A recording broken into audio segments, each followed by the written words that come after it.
It's something that's very interesting about Hasidic women's clothing, like sociologically, is there's like a distinct wardrobe for Shabbos and for Wochen. For weekdays, which is Wochen, and Shabbos, which is Saturday. What symbolizes Shabbos day? What makes something weekend-like? It's not weekend. Only It's not Shabbos. the weekend. Yeah, only for Shabbos. It's the change in. It's the change in what we do a whole week. We work, right? And Shabbos is the day of connecting with Hashem. It's a day of rest.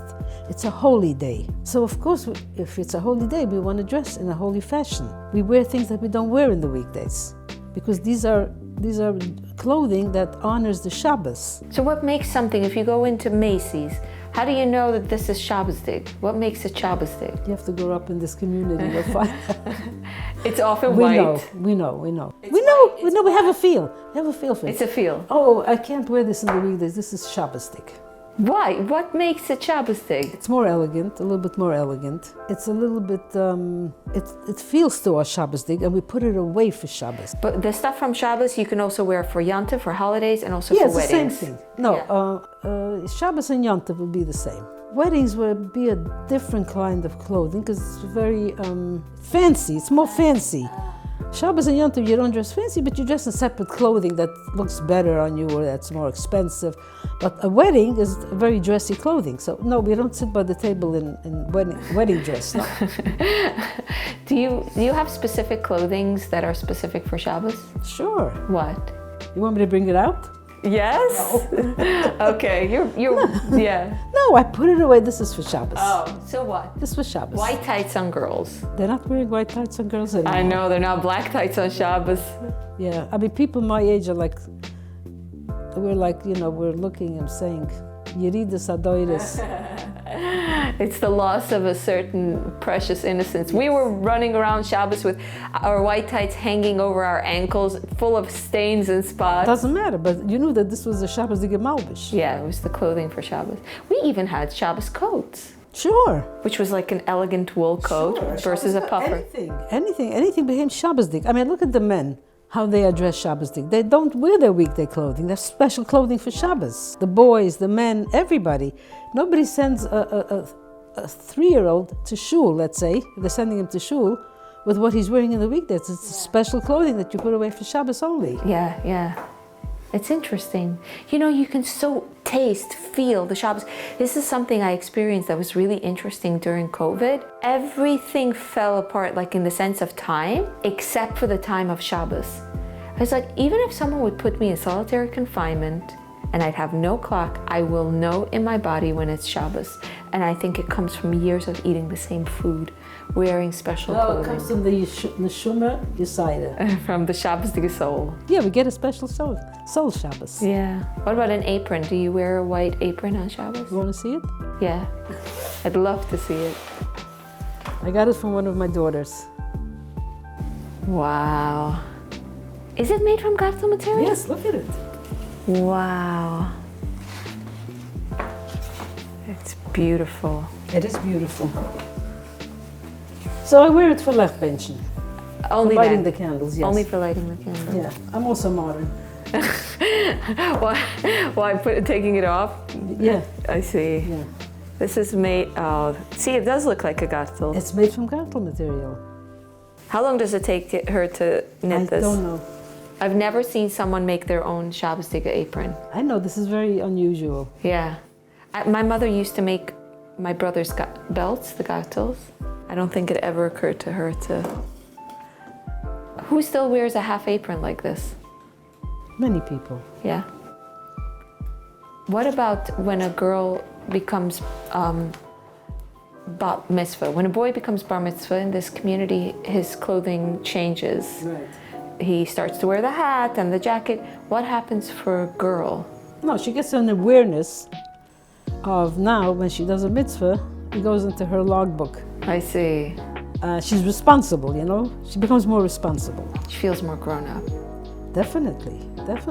It's not such a big, what do they call these rituals, these life rituals, like for a boy. Yeah. He gets a lot of responsibility. For him, it's a rite of passage in a very big way. That's what I want. That was the word I was looking for. Yeah, very, very, very big way. From when she's 3 until when she's 13, what happens to her clothing? Oh, an interesting thing.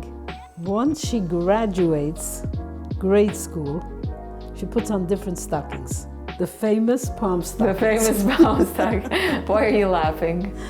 Because we were once talking about palm stockings. I think one of your friends calls it bulletproof stockings. I do. Yeah. You know what I learned as a result of palm stockings? That a seam behind tights can be provocative. Because the goyim see it as provocative. It used to be provocative clothing when there was a seam. And when Satmar Rebbe wanted the seam, he wanted it because it shows, like, let's say that this is holy stockings, for want of a better explanation. It's not the way it was. That people should see that there's, that this is not the foot, there's a stocking. But the provocative stockings were usually in black, like fishnet stockings with black seam, you know, yeah. so. Yeah, it's different, it's different. Believe me, these are not provocative, by no stretch of the imagination. You know, there's a new documentary that's coming out that I have the great misfortune of being in, because they contacted me and they said they're doing a documentary about religion and women, and I didn't know that it was some kind of screed against religion and women. And when I arrived, I found them to be incredibly antagonistic. And I'm heard on the trailer saying, in this community, women start to dress modestly at age 3. And it's like used as a like gotcha. I thought I was just saying something simple. It's the truth. But they're using like how utterly unacceptable What they're doing with it doesn't matter.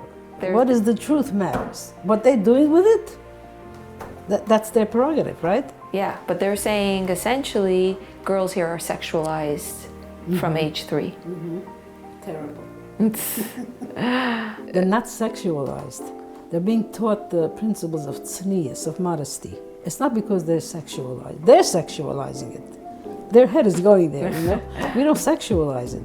It's the way a Jewish daughter is supposed to go dressed. So can we talk about that? What is she supposed to wear to make her modest? Never pants. By 3? Yeah, after 3. After 3, we usually put on longer stockings, no pants, and they feel very grown up. See, they're old enough already to see, oh, you know, their older sisters are already wearing tights. The whole purpose, the whole idea is to make Judaism sweet for them. Is to make them want it. It's not, we don't say now you have to, you're 3 years old and now you have to wear tights. No, look, you're a big girl already, you're like your sisters, you're soon gonna go to school, your brother got pious. Right, he gets the locks at 3. Yes, and now you're gonna be a big girl, you're gonna wear tights, and you're not gonna wear short sleeves anymore. You make it something they want.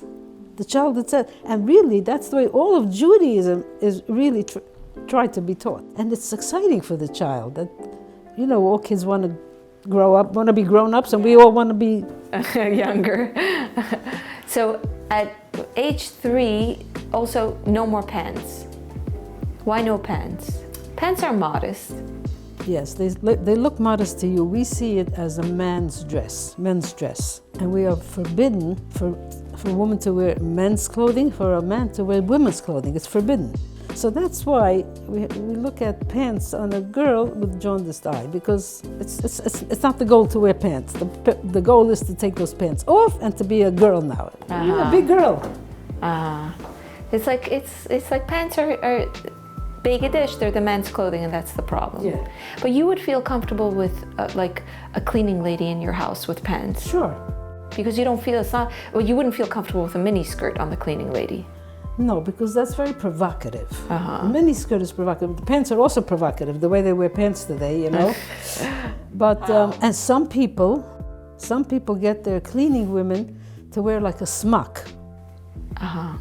Just like a little loose overdress. Which is not, a smock or a long apron or something to. Somebody actually made this clothing for the cleaning women. I forgot what it was called. Maid of honor. Maid of honor, right? Maid of honor. They look more honorable and being, you know, covered a little bit from that provocative clothing. Did you ever in your life say, "I wish I could wear pants"? Never. Never. Why would I say that? I don't know. pants are comfortable. I'm not trying to tempt you or anything. You're laughing at me. No, I never had a yen for that. No. I never had a yen for, I'm telling you again, my father put such a strong feeling of love for Yiddishkeit into us that I never felt anything burdensome. But you also always dressed fashionably and always enjoyed looking I good. used to dress very trendy when I was younger, but always very tzniusdik. Which is allowed?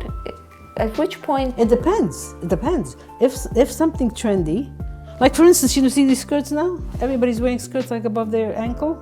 This is trendy now. Yeah, to go longer. Yeah. Instead of mid-calf, to go above the ankle. Right. So this is, you could be trendy, but you have to be tzniusdik with a trend. If it fits into the rules of tznius. Wait, my Satmar education is coming to me. I remember the expression, "Anai moda, anai kink." Yeah. Every new trend brings a new illness.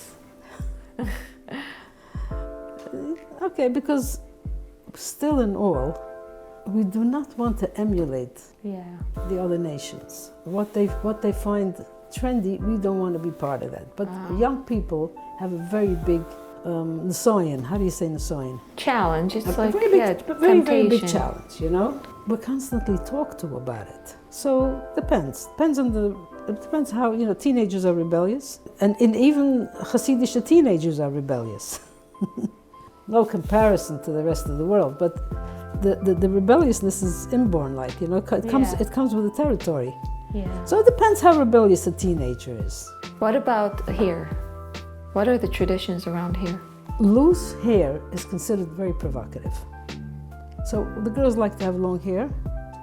I wish you would be here when the girls go to school every morning. Why? And every single girl's hair is in a ponytail. I know, I have noticed. For this reason, that the hair shouldn't be loose flowing. But why don't they have it cut short like me? That's how I used to wear it. It's not in style. It's not in style. It's not in style. Not because it's a Hollywood style, but because it's not in style in the school. For the kids, we have our own styles. We have our own trends. Got it. Are scrunchies in style? A pop? No more. No more. No, that went out. That went out with a dodo bird. Like me. What are you talking about? A long time ago. What was the style of hair when you were a girl? You don't want to know. You don't want to know. I have a picture. I'll show it to you off camera. Off camera. You don't want the world to see. Everybody had to have curly hair, and my hair was as straight as can be. And I tortured myself. Oh no! With rollers, with everything, and nothing helped. Nothing helped. That's why I wanted to yank my hair. That's why if I wouldn't have cut my hair, if I would have yanked it out of your scalp. So when is the big change for women's marriage? Yeah. Nothing much changes by a man. What changes by him? He wears the shtreimel, the fur hat. He puts on a different clothing, but his life doesn't change in any spectacular way like it does for women. I mean, of course, marriage is a change. Yeah. But for women, it's a really, really big change. It's physically a huge change, Because she covers her head. No. Why? Because she has sex. Oh. And no, the covering the head is so minor to where we grow up, The other change is, having to take care now of a husband. We are in the role of it's not so democratic, So the woman is usually taking care of the husband. She's trained for that. She's helping her mother with the children. She's trained to be, to take care, and running the house herself. It's a good change. But those are the changes. The man, he's got it made, Unless he has to start providing for his family. Yeah. Then his life becomes not so easy. Yeah. Well, this is life. This is life. I mean, this is life for everybody. Yeah. And if you're Hasidish, it's just the Hasidish way. Like we all work very hard. Yeah. In terms of clothing, since we talked a little bit about clothing, one other question I have is, do you have a separate wardrobe for winter and summer? Sure. Really? What do you mean sure? I don't have. Of course I have a separate wardrobe. What's the difference between your two wardrobes? Are you wearing winter or summer? Summer. What's the difference? You wear, Lighter. it's lighter. In the winter, I wear pullovers. Uh-huh. Babies have winter clothing and summer clothing, right? And what do? You have them both in your closet? I do because I have a very, very small wardrobe. Uh-huh. But some people put it, you know, they need a lot of closets. The children also, all children have winter. I mean, you don't use a winter coat in the summer, right? So you have to put the winter clothing away. So you have essentially 4 wardrobes: winter Shabbos, winter weekday, and likewise for summer.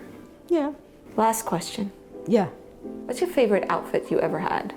Anything that makes me look skinny. I remember what I was wearing for my bishot when my do? date. Yeah. I have no idea what I was wearing. No. No, I was very, very skinny. Uh-huh. So my mother was always trying to get me clothing that made me look a little heavier. Uh-huh. So funny.